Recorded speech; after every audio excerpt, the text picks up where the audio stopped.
15 years. It's been 15 years since Skate 3 came out, and in the span of all that time, I've graduated middle school, high school, got a job, started making videos, got laid. A lot of things can happen in 15 years, and honestly, seeing a new Skate game releasing this year was definitely not one of those things I could have predicted to happen. I've been closely following the development of this game since it was first announced back in 2020 at EA Play, and since then I've watched every dev video, seen leaked footage, and was foaming at the mouth for the release of this game. The Skate franchise holds a special place in my heart, right next to Tony Hawk's Pro Skater, and if I'm being honest, I think out of all the games I've played in my life, there's a good chance that Skate 3 alone is my most played video game of all time. I've already made a video on Skate 3, and if you haven't seen that video yet, then you should definitely watch it after this one. But I'm not going to give a long, convoluted intro for this one. You saw the title and thumbnail, and I'm going to keep it real with you guys. Skate, isn't very good. Oh wow, two bad skateboarding games released within the span of 2 months. Who would have thunk? Just like Tony Hawk 3+4, I really did want this game to be incredible, and to be fair, this new Skate game is way better than 3+4, but honestly that's a pretty low bar to cross considering how much of a shit show that game is. Skate 4, and I will continue to call it that for the rest of the video, is one of the most bland video games that I've played in a while. What had so much potential to be one of the best skateboarding games released this past decade has turned into another victim of greed, downgrading, and the Fortnite-ification of video games. Now, I don't want this video to be a whole video game bad now, but back in my day, video game was good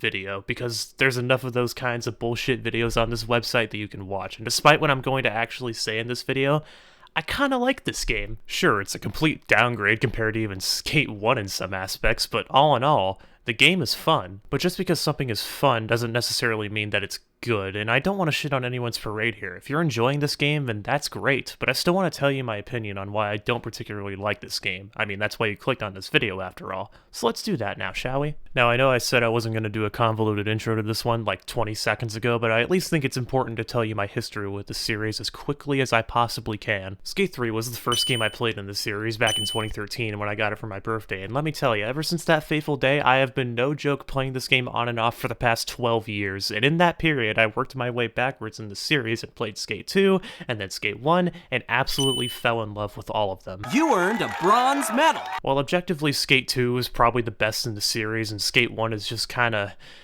there, I will forever die on the hill that Skate 3 is a masterpiece in almost every category. So when I saw a new Skate game was in development back in 2020, I can confidently say I looked like this guy. But the day has finally come. September 16th, 2025, Skate 4 has been released as a free-to-play early access game. Okay, we're not really off to the best start here, but this game has been in development for like 5 years. There must be a lot of content and features to satisfy us Skate fans, right?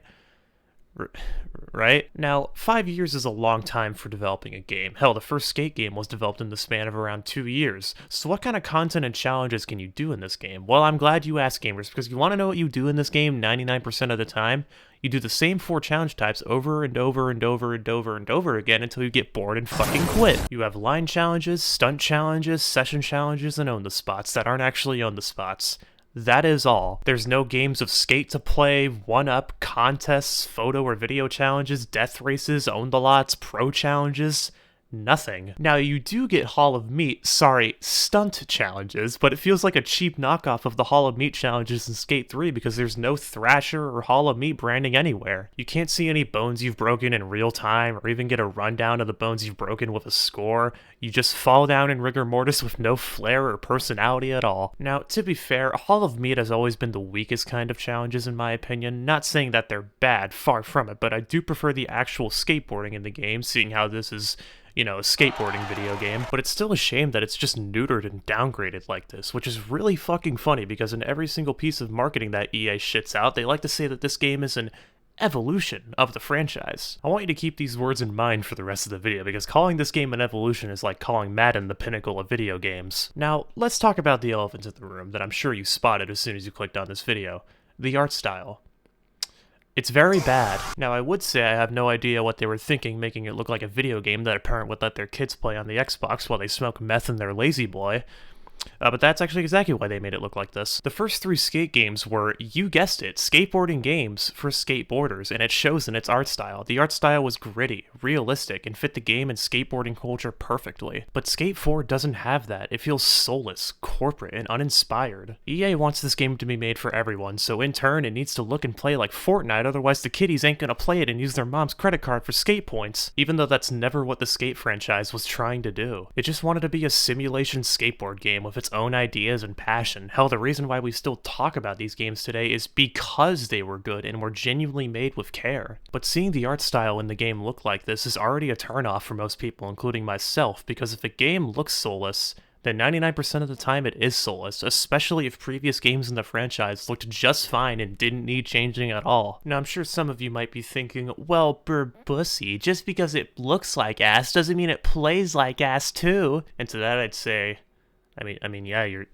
kind of right. Really, the only upside of this game for me is the skating itself. I mean, the game is called Skate for a reason, so I expect the skating to be fun. The flick-it system in this game is genuinely an improvement in Skate 4, and I had a lot of fun playing with it. I'll be honest, when I first played the game, I thought it was terrible because of how janky the tricks looked. But then I realized that I was actually doing the fast version of these tricks. The devs actually added faster and slower versions of each trick so that you can freely choose between by flicking the stick slower or faster depending on what trick you're doing. It's an incredible change that adds to the realism factor a lot. It also adds to the realism factor with how incredible the sound design is. I'd honestly go as far to say that it's as good, if not better, than Skate 3's. The sounds while skating sound so clean and crisp, and I absolutely love it. Like, take a listen for yourself.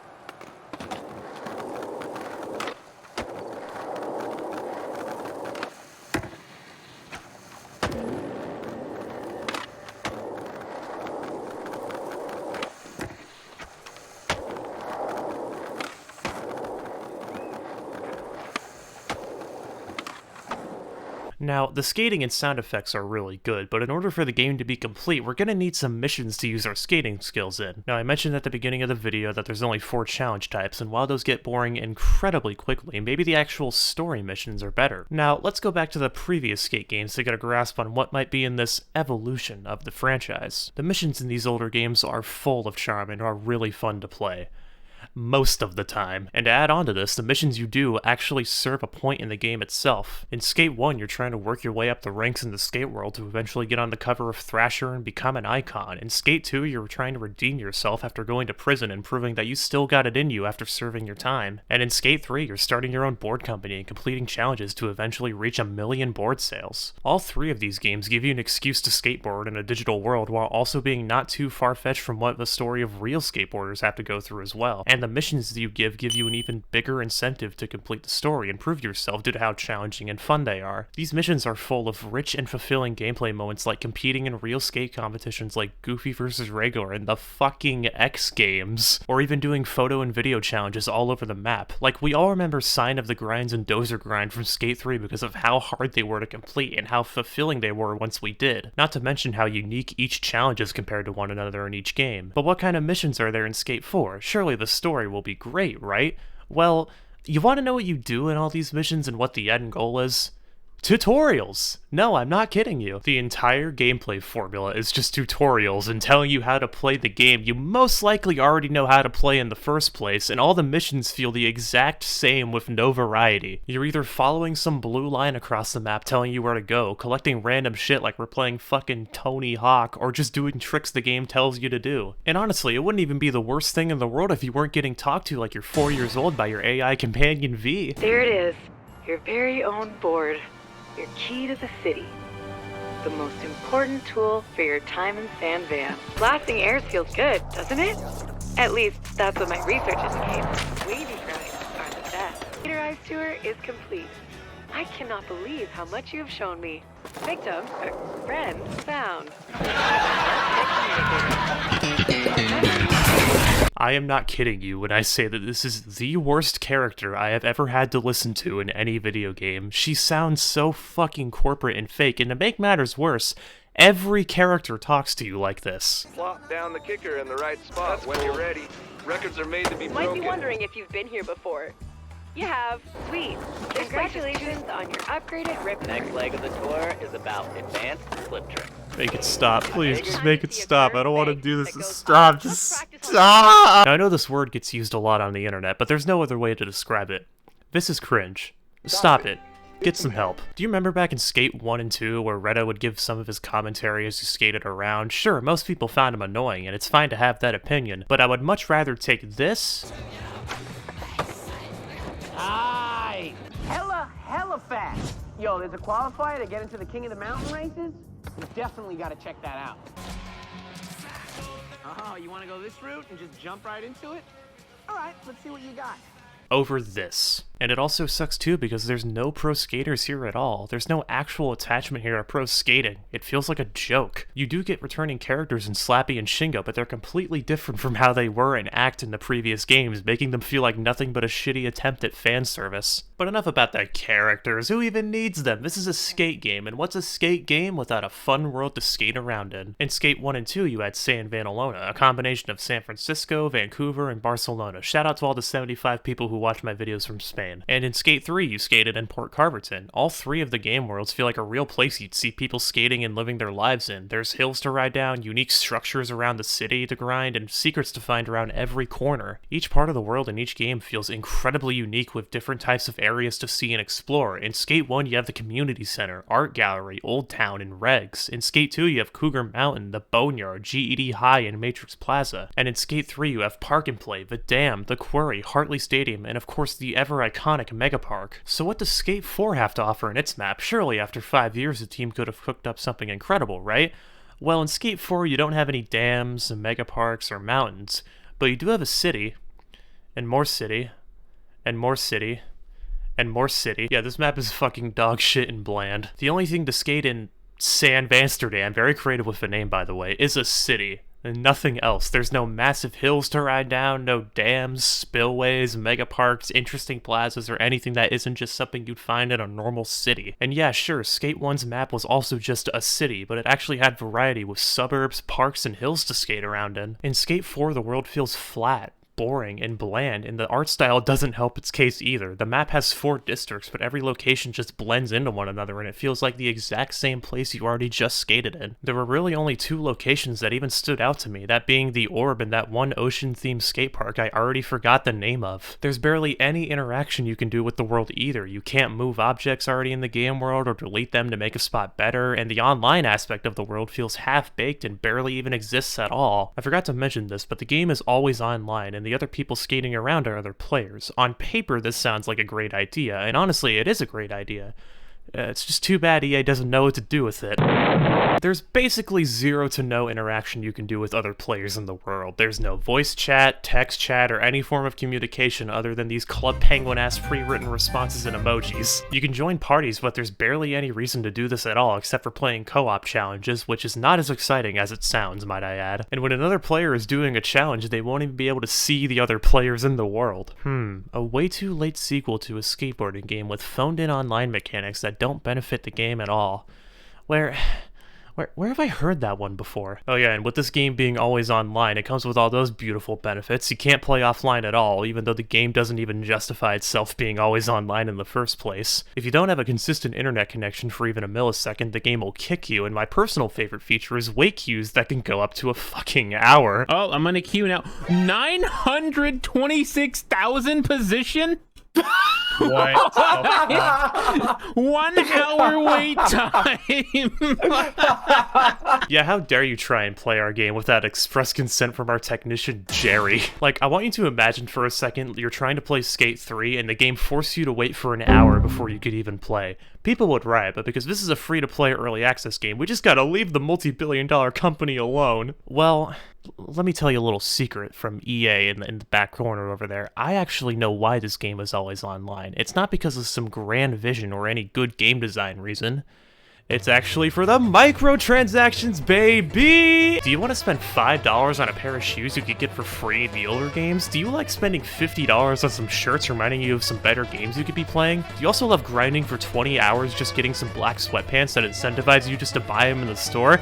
Then Skate 4 is for you, god damn it. This is actually disgusting. The gall that these fuckers have to charge for the amount of money they do for the stupidest cosmetics, and even cosmetics that you got for free by playing the older games. The only free rewards you get for playing challenges are rip chips, as the game calls them. You earn a pitiful amount after each challenge, and the only way to get cosmetics you actually want is by using your rip chips to open fucking loot boxes. That's right, baby, this shit show couldn't get any worse. Thankfully, there's no paid loot boxes, but let me explain to you why this is still a terrible goddamn game design decision. If you want, let's say, these black sweatpants, you gotta gamble just to get them. Now, in order to even gamble for the chance at getting the black sweatpants that you want, you're gonna have to grind for hours on end to level up your rep in the district. How do you level up your rep? By completing challenges in that district, of course, but there's only so many challenges per day, so if you complete them all and still don't have a high enough level, then fuck you, dumbass, come back tomorrow, I guess. And when you do inevitably come back to get those pants, you still gotta gamble just to get them, turning what used to be something you could have done within the first 2 minutes in the older skate games to a process that's gonna take you about 2 hours plus 2 days if you're lucky. Now, reminder, I had to do all of this just to get some black pants in Skate 4,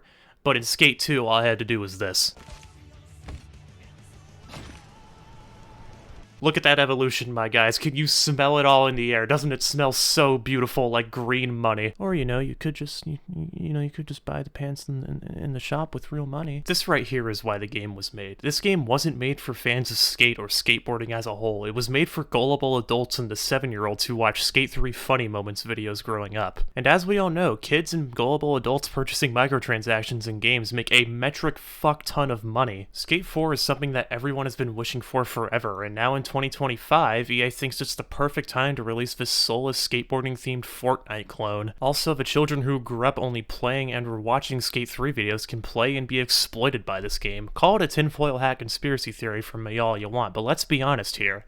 If a game is free to play, looks like this, has characters that talk to you like a child, and has stupid microtransaction skins like this is where you've lost all the sensible adults playing your game and you've sold out to the Fortnite crowd. Most adults don't want to play a game that looks as sanitized and safe as Skate 4 does because it doesn't relate to them or anyone in any way. And no, I'm not saying that games with cartoony art styles are automatically bad and made for kids. There are some incredible games out there with these kinds of art styles, but the difference between any other cartoony game and Skate 4 is that the Skate franchise has been grounding itself in realism for 3 entries. But then 15 years later, a half-baked husk of its former self comes out and ends up looking like Fortnite. That's not only where you lose me, but most of the people playing your game in the first place. Plus, most games that look cartoony still treat their players like adults, which you can't say for Skate 4 because this game treats you like a 4-year-old who hasn't developed object permanence yet. Now let's take a step back for a second and remember the whole point of this video. You remember how near the beginning of it, how I told you to keep the word evolution in your head? Of course you do, you're a smart person, in fact smarter than me. Now when something is like an evolution, you expect it to be better, right? Like you expect it to have everything that the previous thing had, plus new things to make it better,